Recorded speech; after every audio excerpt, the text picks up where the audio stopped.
సంతోషముతో ఆనందముతో దేవుని వాక్యం విని చిన్న బిడ్డల్ని దీవించడానికి మనం వచ్చాం, అంతేనా కాదా? ఇంకేదైనా పని ఉండి వచ్చామా? బైబిల్ గ్రంథంలో మనం చూసినట్లయితే బిడ్డలు పుట్టడం చాలా మందికి చాలా అరుదుగా బిడ్డలు పుట్టారు. మన అమ్మాయి పేరేంది? జోహనాకి 2 ఆడపిల్లలు పుట్టారు. చంద్రబాబు నాయుడు ఏమన్నాడు? 2 ఆడపిల్లలు చాలు, కనమాకండి అని చెప్పాడు. ఏం మళ్ళీ 2 ఆడపిల్లలు కాదని మళ్ళీ అవి మామూలు కానుపులు కూడా కాదు. మరి అమ్మాయి ధైర్యం ఏందో, అమ్మాయి ఆలోచన ఏందో. నేను ఒకసారి వస్తే ఏందమ్మా 2 కానుపులు ఆపరేషనేనమ్మా అన్న. ఆపరేషనే అంటుంది. మరి 3 ఆపరేషన్ ఎందుకమ్మా అట్లా ఉంచుకున్నామంటే అంటది మో పిల్లోడు కావాలన్నా అంటుంది. దేవుని స్తోత్రం. మో పిల్లోడు పుట్టినోళ్ళు అందరూ ఎక్కడున్నారు? మో పిల్లోడు ఉన్నవాళ్ళే తెలుసు, మో పిల్లలు ఉన్నవాళ్ళకి తెలుసు. అమ్మా నేను ఆడపిల్లలు ఉన్నవాళ్ళకి ఎల్లంగానే పారకూడి కాడ పోయి ఏ కూడి పోతారు? ఏదో చూడటానికి వెళ్తే నాటుకోడినే కోసేస్తారు. మరి జోహన మగపిల్లోడు కోసము ఎంత ప్రయాసపడింది ఒక బిడ్డను కనాలంటే. మా మిస్సెస్ గారు 2 కంది 3వ వాళ్ళని ఉంచుకోమన్నా. నేను 2 ఆపరేషన్లు అయితే 3వ ఆపరేషన్ ఎట్లా చేయించుకుంటాను నేను అంటుంది. అంటే ఇక కానుపు అంటే ఏంటంటే ఒక లెక్క చెప్పాలంటే చనిపోయి బ్రతకటమే. ఆ బాధ మీకు బాగా తెలుసు, చూసిన మాకు కూడా కొద్దో గొప్ప తెలుసు. దేవుని బిడ్డలారా, ఈ మాటలు ఎందుకు చెబుతున్నానంటే ఆమెకి మగ పిల్లవాడు కావాలి. ఏ పిల్లవాడు? మగ పిల్లవాడు పుడితే ఏం చేయాలనుకుంది? దేవునికి మొక్కుంది. దేవునికి స్తోత్రం. బైబిల్ గ్రంథంలో కూడా చాలా మంది మొక్కుంటా ఉన్నారు. న్యాయాధిపతుల గ్రంథము 11వ అధ్యాయము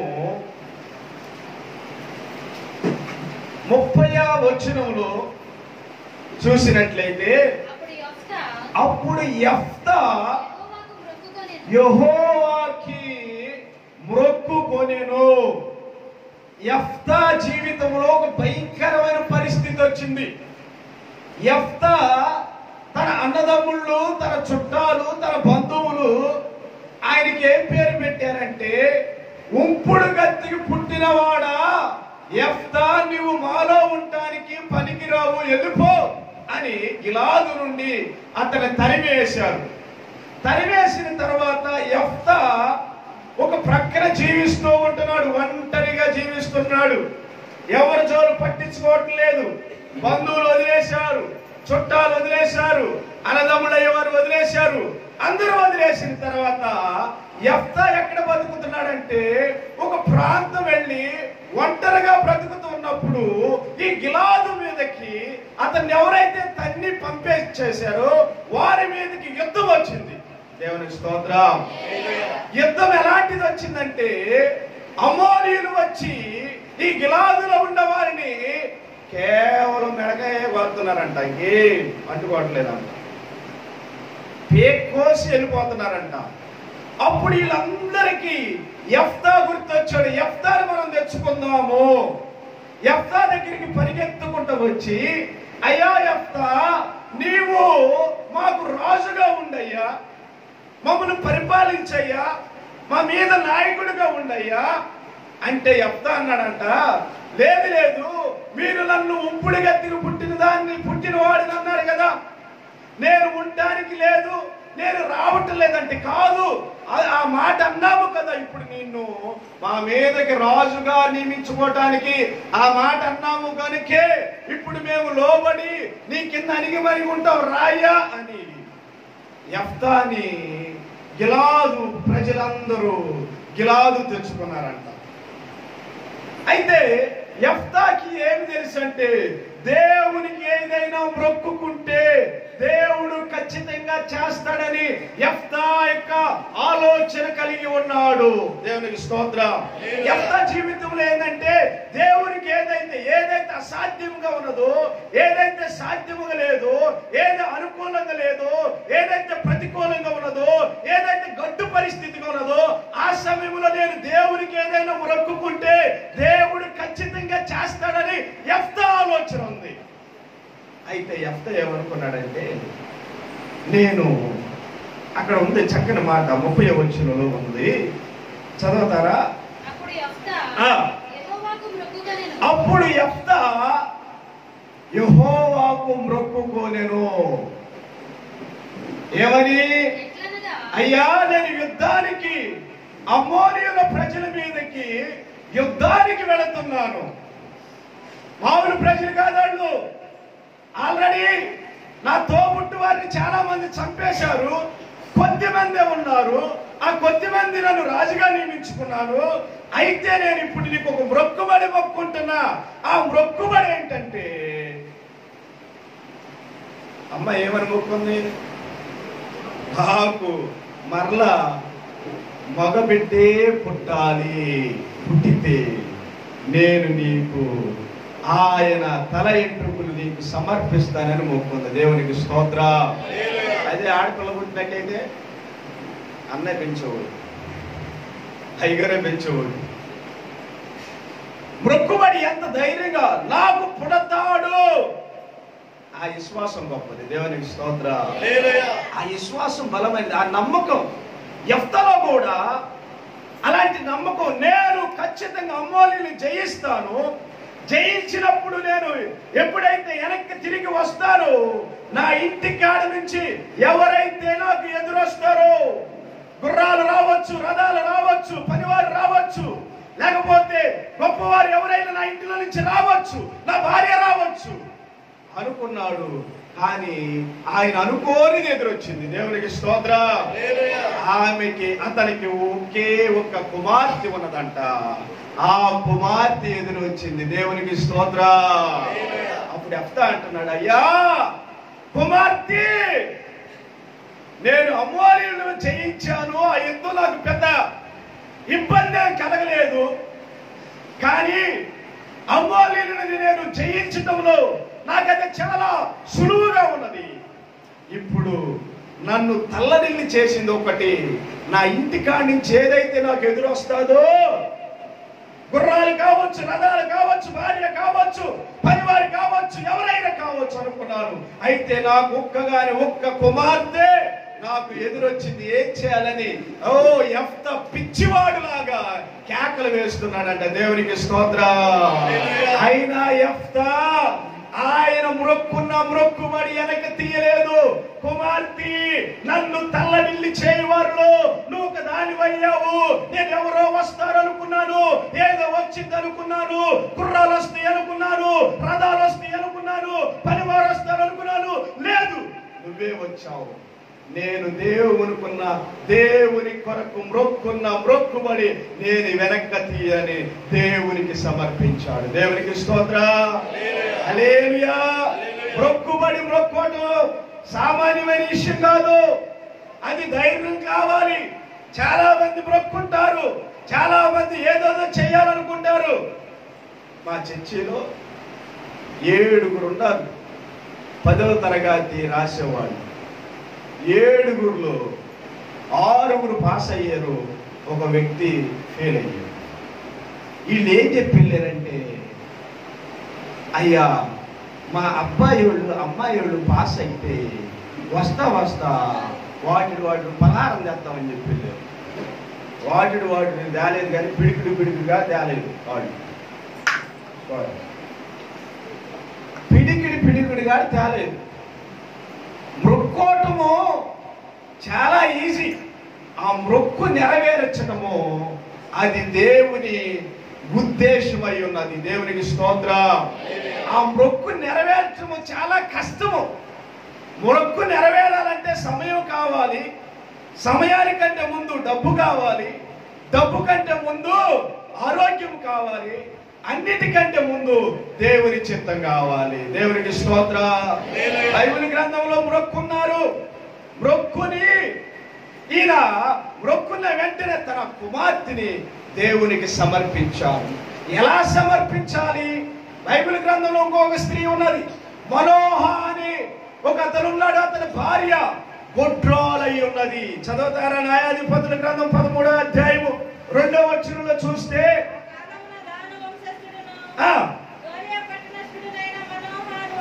మనోహ అనే ఒకడుండెను. అతని భార్య గొడ్రాలై ఉండి కానుపు లేక ఉండేను. ఏమి లేదమ్మా, ఏంది కానుపొస్తే ఒక తల్లి ఒక్క పిల్లవాడు పుడితే చాలయ్యా అంది. ఒక్క పిల్లవాడు పుడితే చాలన్నాక ఆ ఒక్క పిల్లవాడు పుట్టిన తర్వాత ఆమె ఏం చేస్తుంది చెప్పనా? ఏం చేస్తుంది? ఆమె మందిరానికి వస్తుందా? లేదు. ఆ పిల్లవాడిని ఉయ్యాలు వేసి ఊపుతా ఉంటుంది ఊరికి. ఆడు అన్నెత్తలా అన్నెత్తలా ఏడితే కదా పాలు తాగేది. ఎంత ఏడితే అంత కడుపు నిండా పాలు తాగి నిద్రపోతారు. వీళ్ళ నాయనమ్మ చర్చికి వచ్చి ప్రార్థన చేసుకుని ప్రార్థనలు గర్భిణి ధరించిన కానించి మరలా పుట్టిన ప్రార్థనే. తర్వాత పుట్టిన తర్వాత ఆమె అనుకున్నట్టు మగబిడ్డ పుట్టిన తర్వాత ఇక ఓపే ఏందమ్మా నువ్వు అన్నాయా? నా మాటింటేనేనయ్యా పిల్లడు ఆపేదే అంటుంది. ఇక్కడ చూడండి దేవుని బిడ్డలారా, ఇక్కడ మనోహ అని ఒక వ్యక్తి ఉన్నాడు. తన భార్య గొడ్రాలై ఉన్నది. చదవండి. ఆమెకి ప్రత్యక్షమై ఇదిగో నీవు గొడ్రాలివి, నీకు కానుపు లేదు కదా, నీవు కుమారుని కందువు. నువ్వు గొడ్రాలుగా ఉన్నప్పుడు, నీకు మగబిడ్డ లేనప్పుడు, ఆడబిడ్డల్ని చూసుకుని బాధపడుతున్నప్పుడు, అసలు నీకు బిడ్డలే లేనప్పుడు, అసలు నీకు బిడ్డలు పుడతారు లేదు తజ్జిన బజ్జిన ఉన్నప్పుడు డాక్టర్ గారు చెబుతున్నారు ఈ రోజుల్లో బిడ్డలు పుడతారు, మందులు వాడుతున్నాం, పుడతారో లేదో అంటున్నారు. ఎప్పుడు 1 లక్ష రూపాయలు అయిపోయినాక తలకాయ ఉంచుకుని ఊరకు రాసి పంపిస్తున్నారు. 3 ఏళ్ళు 4 ఏళ్ళ రూపాయలు మందులు వాడుతున్నారు. తర్వాత ఏంటి డాక్టర్ గారు అంటే చూద్దాం వాడండి అంటారు. ఎన్ని మందులని వాడతా?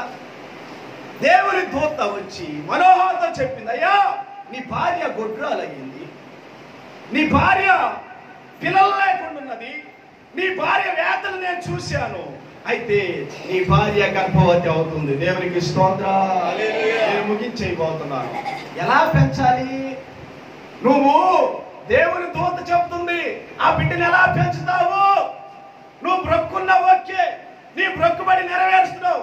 బ్రొక్కుబడి నెరవేర్చడం అంటే ఏంటంటే, బ్రొక్కుబడి నెరవేర్చాలంటే ఏమిటి అంటే, బ్రొక్కుబడి అంటే దేవుని ఉద్దేశములో, దేవుని బాటలో బిడ్డల్ని పెంచటమే బ్రొక్కుబడి నెరవేర్చడము. దేవునికి స్తోత్రం.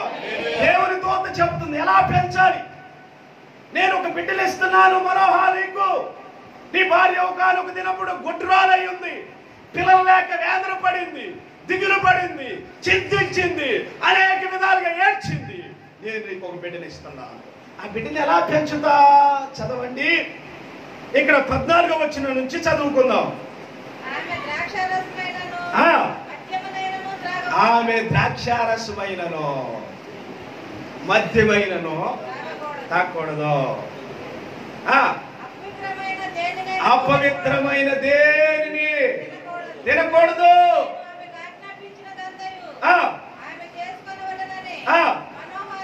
దేవునికి స్తోత్రం. ఎవరి మాటలు చెబుతుంది? ద్రాక్షారసం తాగకూడదు. ఈ రోజుల్లో పిల్లవాడిని భుజాల మీద ఎక్కించుకుని తండ్రి 2 జగ్గులు వేస్తే పిల్లోడికి 1 గ్లాసు పోతున్నాడు. తండ్రి ఎన్ని జగ్గులు వేసుకుంటున్నాడు? 2 జగ్గులు. పిల్లోడికేమో 1 గ్లాసు పోతున్నాడు. కానీ దేవుని దూత ఎలా పెంచమంటుంది?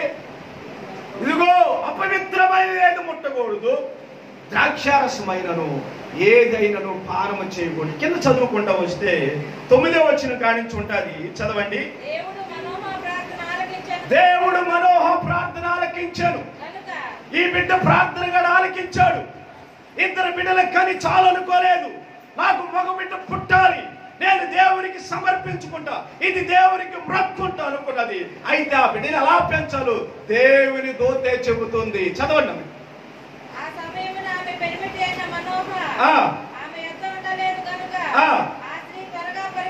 పరిగెత్తి అయ్యా నువ్వు చూడలేదుగా, నా దగ్గరికి ఒక మనిషి వచ్చాడు, ఆ మనిషి మళ్ళా కనపడ్డాడు, ఆయన ఏదో చెబుతున్నాడు రా అని తీసుకొస్తే ఆ దేవదూత ఏమని చెబుతుంది, చదువు.